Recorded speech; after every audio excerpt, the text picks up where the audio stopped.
Welcome to Journey to Joy Live, a podcast to promote wellness, resilience, and inspire joy. Be empowered to balance your mental, physical, financial, aspirational, and social health while providing mental health awareness and breaking down the stigma of mental illness in the Black community. I'm your host, Dr. If Joy, and I'm here to help you transform life's challenges into opportunities for joy. Let's begin the journey together.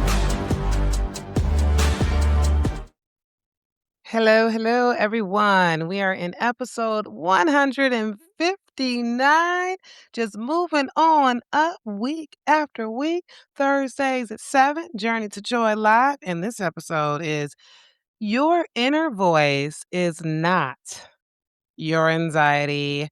Here's how to tell the difference. What does that even mean? Because a lot of times we are having certain thoughts and we don't know if we should act on it or not. Usually, if you have thoughts of anxiety are based on fear. Fear is based on false evidence appearing real. So, that thing that makes you feel scared and you feel like, oh, well, I shouldn't do that thing because I'm scared. Should we really act on that? Probably not, because your anxiety is off something that's not even real, versus intuition, which is something you should act on because your intuition is usually telling you why you shouldn't do something and that there's a reason you shouldn't do something. Of course, anxiety is in place to alert your body when something bad is happening, when there's like a fire actually happening and you feel anxious, yeah, run away from the fire. Yeah. But we're talking about things that aren't necessarily in front of you, or how to interpret things based on if it's an anxiety. Should you ignore it and push through and be brave, versus your intuition and listen? So, I mean, I'm sure you've had thoughts like, don't apply for that job. Don't start that business. Don't have that conversation. Don't trust a person. And so anxiety is going to say, like, "Oh, I'm so scared. I want to do the job." But just because you're scared doesn't mean you shouldn't do it. But maybe intuition might be telling you don't do that job because it's just not a good job for you. It doesn't pay good. The people aren't respectful, or you won't be appreciative at the job. So it's a matter of like wondering, when you have certain thoughts, don't apply for that job, don't start that business, don't do that new thing, don't be ambitious. Is this my intuition trying to protect me against something where I shouldn't do that thing? Or is it my anxiety is just trying to keep me small? Because anxiety can keep you small. Imposter syndrome can keep you small. Depression can keep you small. And especially us wife mom bosses, and high achievers, overachievers, we're definitely always tackling thing after thing after thing. But there are times where you feel like, should I do this or not? Is this my anxiety? Because clearly anxiety can happen and get in the way as well. The problem is that anxiety is loud and urgent. Do it now, do it now, do it now, do it now. But intuition is usually quiet and clear cut. That quiet voice. Yeah, apply for that job.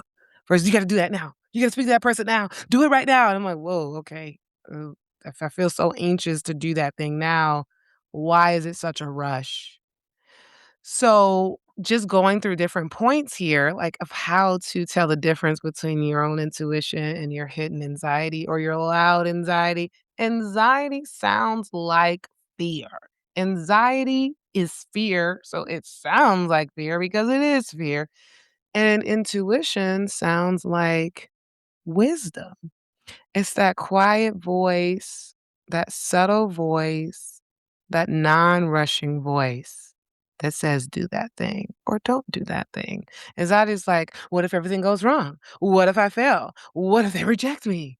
Anxiety is overthinking. It's all the what ifs. You're in your mind, like repeatedly over and over. You have racing thoughts, or race car brain, as one of my child patients says.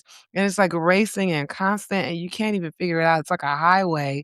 While, of course, intuition is just like saying, slow down, pay attention. Something feels off. Listen. It's that neighborhood stroll in the park. It's not the highway like anxiety. So, if you really want to be able to distinguish between the two, obviously, Anxiety is just looking to predict a catastrophe. It's predicting that something might go wrong, that something's bad gonna happen. And intuition is like a guidance thing. It's like a coach just saying, yeah, this is okay to do. Okay, we're gonna stop and look both ways. Okay, let's cross the street. And anxiety's like, cross the street now. Do it now because there's a monster behind you. You're like, whoa, what's up with that? I mean, we've all had these kinds of anxious thoughts. And sometimes I get thoughts that are obviously anxious thoughts, and other times I get thoughts that aren't necessarily anxious, but they're just like an alternative to something that's reasonable. I remember I was in the car. I was in Miami. We were in Miami and we were watching at a restaurant. It was the 10 p.m. World Cup Colombian game.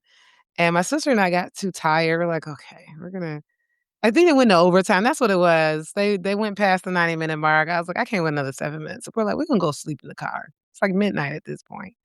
And so my sister said, well, I'm gonna use the bathroom. I was like, okay. So I was already in the car. So I'm like sitting there, I'm falling asleep. And then I'm like, I feel like too much time has gone by. Where is she? So I said, "Okay, she's just still in the bathroom." And another thought came to my head, or she got kidnapped. I'm like, well, she could have got kidnapped. But then the other thought's like, but that doesn't make sense. But then I'm like, but she could have. So I sent her a message. She ended up coming out. She didn't get kidnapped. But like some of those thoughts can come like super high anxiety provoking. Ah, she got kidnapped. Something happened. And it's just like this.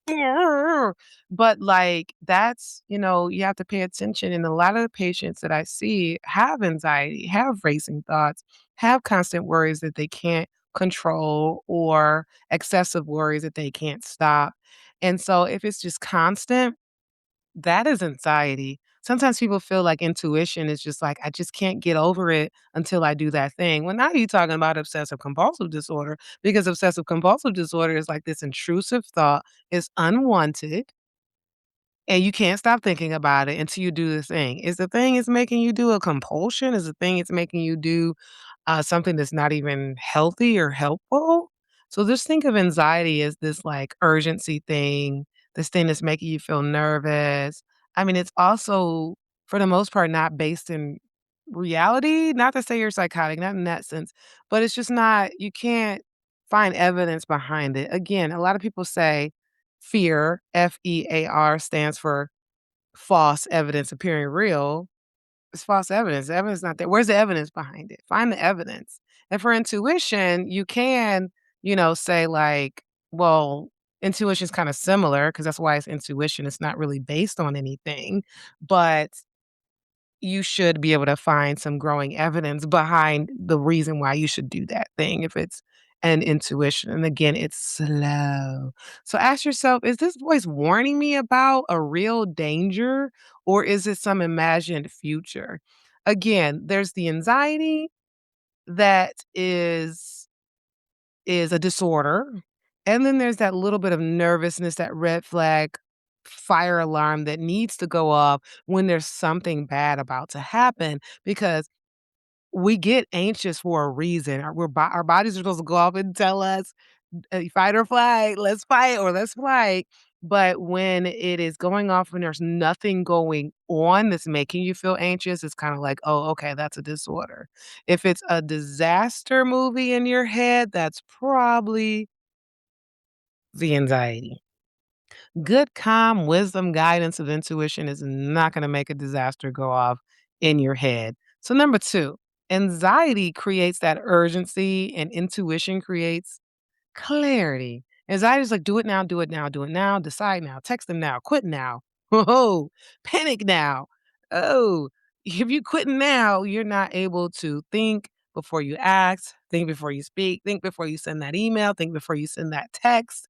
But intuition is just like pause, observe, reflect. Should I send that email and quit my job because I didn't get a response or I didn't get the right response? Should I really do that? So, a lot of this determining between intuition and anxiety has to do with emotional regulation, emotional intelligence as well. You've gotten this far, but are you always using your emotional regulation and thinking about what to do next. Is the anxiety overtaking you? You ever send a text message while you're anxious? How'd that work out? I've definitely done that. I've gotten emails where I got nervous about something because either I'm, like, misunderstood or I felt like they weren't gonna do something that I requested or that, I needed to advocate for a patient, whatever it is, and it makes me feel anxious, or as an actual parent that's anxious, that makes me anxious because of the way they send me an email, a parent of a patient, or a patient who's anxious and the way they send the email, then it makes me usually, I'm able to control that. I'm like, "Okay, I'm feeling anxious. My intuition is not telling me to cuss out this patient." But if it's like, a colleague, coworker, whoever, sometimes you might feel inclined to respond really quickly, and then you realize, "Oh, maybe I shouldn't have said it that way." But if you pause, stop, reflect, and think before you act, and think before you send it, your intuition would tell you, "No, maybe I shouldn't say it that way." So a lot of people wait 24 hours. 24-hour rule, right? If possible, don't make major decisions while you're emotionally activated. While that anxiety is like going off, don't act on that. Sleep on it.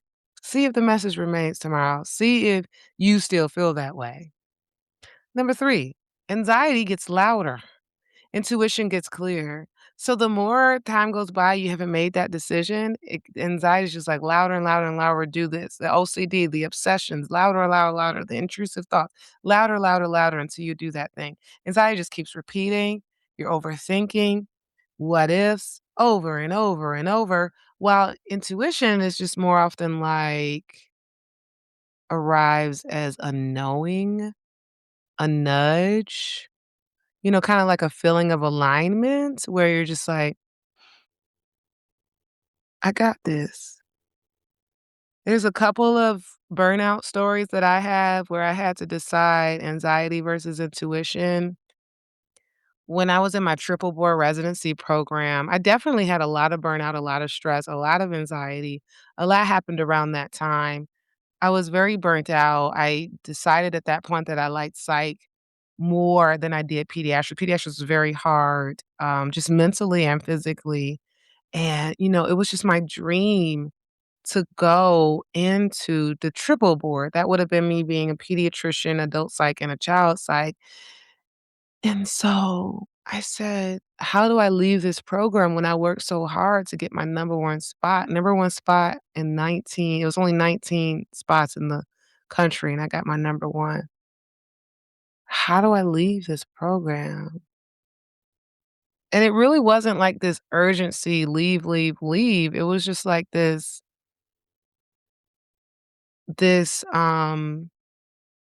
thought of I missed the intuition all this time. The intuition, that's voice, had been telling me for years, don't apply for triple board. Leave the triple board. I had a small voice tell me, you don't need to do this. I had people tell me you don't need to do this. Why are you doing all that?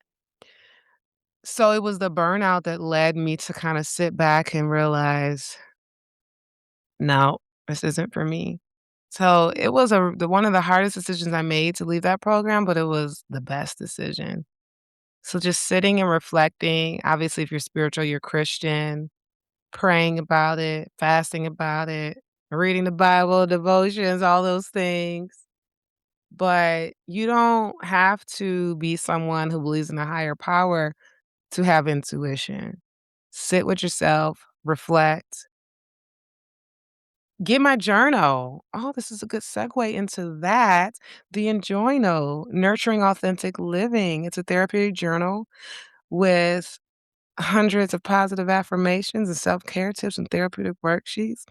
And of course, it helps you balance your mental, physical, financial, aspirational, and social health. So that aspirational falls into what I'm talking about. You feeling and learning and getting intuition on what you value. What's your life mission? What's your purpose? Are you getting lost in all these roles that you have? And you don't really know what your mission is, what your purpose is, what your calling and what your vision is anymore. So being able to reflect, again, whether you are a believer of God or not, Being able to sit and be quiet and find what is that intuitive voice telling you versus what is the anxious voice. You can get that from the Enjoyno. It's $35 on my website, drenjoylife.com. And of course, you can get that as a joy bundle with the Inspire Joy for the Wife, Mom, Boss, balancing it all without losing yourself. You can get those together for $45. drenjoylife.com. And so don't limit yourself. Why not? Right. Why not? So thinking about the urgency of anxiety and the gentle giants of intuition, that is how you know the difference. Anxiety is just like, what if? What if I made a mistake? Repeat it 50 times. While intuition is like, this isn't right. It says it once and it's clear and it's simple. If I removed fear from the equation, what would I know? Like, anxiety adds that whole fear factor. So if you kinda take away the fear part, what is still left? I did have fear of leaving the triple board residency program. So when I took that out, what was left was the clarity of burnout. This is making things worse for me to remain in this program. I probably won't pass the PEDS board because 'cause I'm just not compassionate about that field anymore. I still have 18 months of pediatrics, so I still use that in my brain from day to day. But did I really need to finish that program just to say I was triple board? I'm still double boarded, so I can still say that. Point number 4, anxiety shrinks your life. Intuition protects your peace. I think that's the biggest distinction between the two, because anxiety often says, stay home, don't leave, stay small, don't try, don't risk. Stay. You're comfortable. Why are you leaving that job? You're comfortable. Why are you going to start the business? You're comfortable. Why are you going to climb the ladder? You are comfortable. Anxiety shrinks your life. Intuition simply protects your peace by allowing you to grow bigger, climb the ladder, get that job, start the business, be ambitious. It protects your peace by protecting your boundaries, because you should do those things, but still have boundaries. Leaving unhealthy situations. Let's talk about the person in the domestic violent relationship. Anxiety says, stay. You're comfortable. He abuses you, but you're comfortable. Don't leave. You cannot pay for things on your own. You don't even have a job. Anxiety, fear of leaving. Intuition says, you don't deserve this. You have self-worth, self-respect, self-love, self-compassion, self-grace, self. Leave. Leave that unhealthy situation. Slow down, choose alignment with what your values are, what your life mission is. Does this thought move me toward growth or toward ambition and avoidance? So if it was an anxious thought, it would move you towards avoidance. If it's an intuitive thought, it should move you towards growth. Growth often feels uncomfortable. Do you remember when you were a kid and you had growing pains? I definitely had growing pains. I was growing and it felt uncomfortable. Every time I do the boot camp with Jess Sim 60 or Thunder 45 with Adrian on Peloton. No, they don't pay me, but I want to give them a shout out anyway. That feels uncomfortable doing all that because I'm growing. My muscles are growing. I'm getting stronger. Growth feels uncomfortable. And of course, avoidance temporarily feels uncomfortable.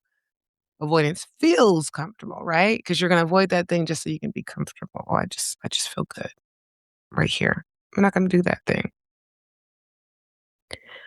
So don't put yourself in a trap. Whether you're a wife, mom, boss or not, don't enter into that wife, mom, boss trap. Many women mistake burnout for intuition. Like, I'm too tired to go after that dream, so I'm just not going to go after that dream. Since I'm so tired, I feel like my intuition is telling me not to do that thing because this is a lot of work, so I'm not going to do it. I'm too overwhelmed to ask for help, so I'm just not gonna ask for help. I'm too busy to prioritize myself, so I'm just not gonna prioritize myself. That's not intuition, that's exhaustion talking. I mean, if we throw exhaustion in the equation, let's use that for a reason to know that things do need to change. If anything, the intuition behind the exhaustion is telling you that things do need to change. And you still can go after that dream, even though something's making you tired. It's just that things need to change. You need to do less of something, some type of time management. Or maybe it's just simply prioritizing yourself, putting yourself back on a priority list, getting some self care in so that you are recharged. Because there's something you're doing too much of that's making you so exhausted. Some of those things you have to do, and some of those things you really don't have to do, and you can delegate and somebody else can do it.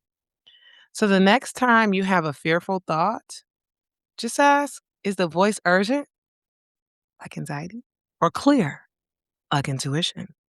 Is it protecting me, like intuition would?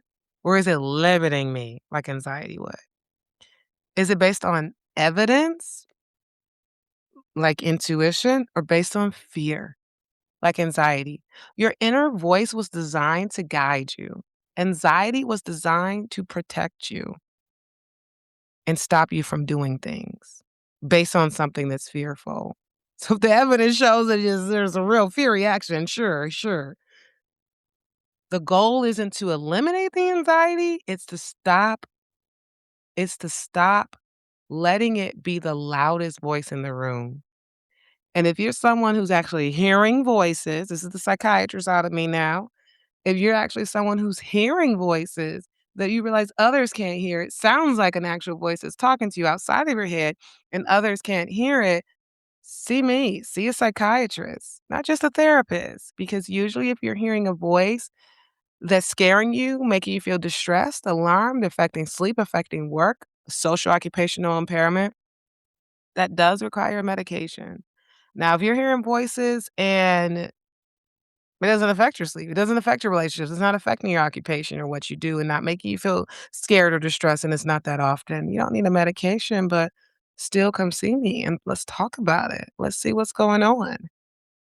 Just had to add that side note in since we're talking about your inner voice. Your inner voice might actually be a hallucination, which is a psychosis thing. Your inner voice could be an intrusive thought, which is an obsessive compulsive disorder thing. Or your inner voice could just be your inner voice. So try to depict whether your inner voice is turned into some anxiety versus your inner voice being intuition. Hope this was helpful. Give me feedback, comment, like, subscribe. Go to my YouTube. Let's blow this up. Journey to Joy Live has been going strong for 3 years. Why do I only have 1,100 subscribers? It's because you listen and you don't like. You listen and you don't subscribe. You listen and you don't follow. Do it, share. You are getting something out of this. So if you're getting something out of it, somebody else can too. So let's do that. Let's share the joy and let everybody know they can choose joy despite trauma, despite challenges, despite burnout, despite stress, despite depression and anxiety, all these things out here. I'm here to show that you can practice joy despite lifing. So share with at least 5 people so we can get this joy journey going. Thank you for listening. This has been an Enjoy Life production. If you're in a crisis, don't hesitate. Call, text, or chat 988 for immediate support. Please note, this podcast is for informational purposes only and is not a substitute for professional treatment. If you're looking for therapy or medication management through Enjoy Life, visit www.drenjoylife.com to request a consultation. I'm licensed in 13 states. I accept Aetna in Georgia, Florida, and Virginia. Be sure to grab your copy of the Enjoy Note to help you on your wellness journey.